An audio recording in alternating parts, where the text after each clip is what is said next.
Hey guys, welcome back to my channel. Today we're going to be doing a bigger video just to kind of finish up this last bit.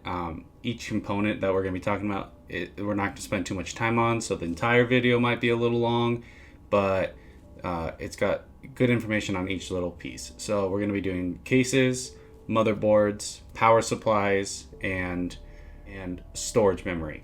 So between those four things, we got plenty to cover. So let's jump right into it.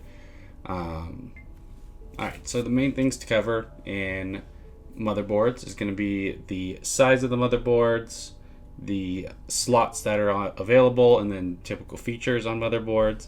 For storage memory, we got solid state drives and hard drives, what those are, and what that really means for how your computer is going to perform. Cases is really just pretty simple. I'll show you a couple examples and we'll kind of move on from there. And power supplies, we will talk about the total amount of power draw, so how much power you're going to need the power supply to supply, and the type of cables that will be coming out of it, and then also kind of some features that some of the power supplies have. We'll go over that kind of stuff, and that will wrap up this series, and then I will post the PC build in the next video.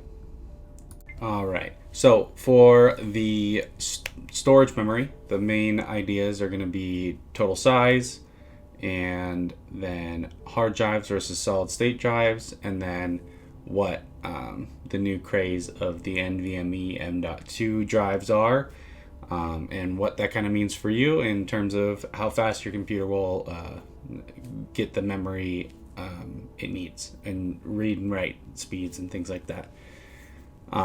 So let's get into it. All right, so your two main types of storage memory is going to be your SSDs or solid state drives, and your HDDs, which are your hard disk drives. So your hard disk drives essentially are a spinning magnetic plate, or a magnetic sensitive plate, and a small arm that has a magnet at the tip of it, and is able to use that magnet to activate specific positions on the spinning disk to read and write data off of the disk. So depending on how fast the disk is able to spin and how quickly the arm is able to actuate to the exact point it needs to, is kind of how it determines how fast the actual memory is going to be. Solid state drives are different. So essentially they are a grid of electrically conductive units, and using small charges, it's able to activate the charges in those grids, and that is how memory is stored. It's similar to how memory keys or flash drives, whatever you want to call them, are, just kind of on a larger scale. So they are typically a little faster and more secure than the hard drives, in terms of if you were to drop them, or in moving your PC, the solid state drives typically handle a little better with that. Solid state drives are typically much faster, and especially with this new NVMe M.2. All right, so NVMe M.2. So you'll hear that a lot in kind of the computer building scene right now. So NVMe is in reference to the type of solid state drive it is. So they're kind of these almost longer stick type memories, rather than the classic 2.5 to 3.5 millimeter drives. So all your hard drives are going to be typically referenced as 3.5 millimeter drives.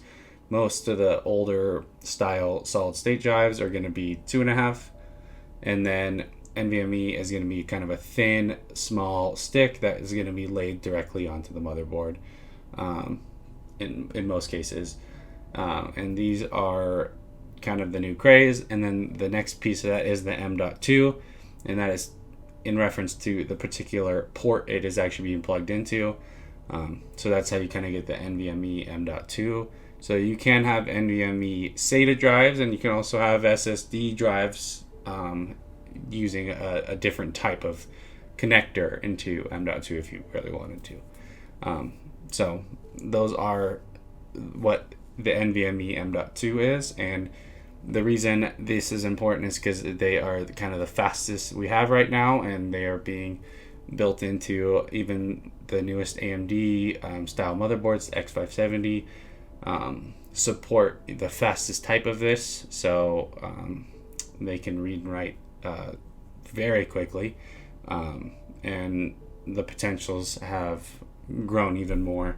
So that's just kind of where the field is growing right now. Currently, with our motherboard system, we have 4 main sizes. So that's going to be your eATX, your ATX, your mini ATX, and your mini ITX. So essentially with those, it's going to be just how big the board is. eATX being the largest, needing real big full tower cases. ATX being in mid tower cases, with most things supported on those. They're kind of the middle of ground, perfect for regular desktop builds. Then you have your mini ATX, which is going to be your builds for slightly smaller form factors, so not quite the smallest. But then you have your mini ITX, which is going to be like your real small, tiny desktop PC, kind of like carry it with you, portable workstation kind of idea. And when you're looking at your cases, you're going to be wanting to choose your case that supports the certain size of motherboard that you bought. The main thing with the sizes of motherboards is kind of the amount of slots or features they can hold. So obviously, as the larger you can go, the more slots you can fit, and then as you grow smaller, typically you lose out on more RAM slots. Like ETAX can sometimes get up to 8 slots, and then ATX probably down to 4.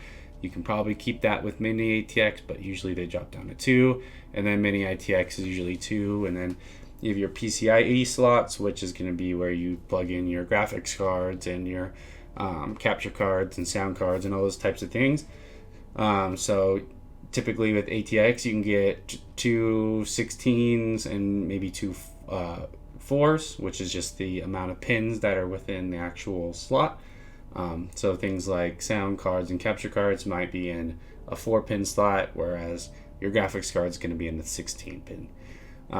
So essentially that's what is going to be lost. So if you're using a mini ITX, they might not have any, or they might just have one 16-pin, or you really lose out on the amount of space you have for those types of things.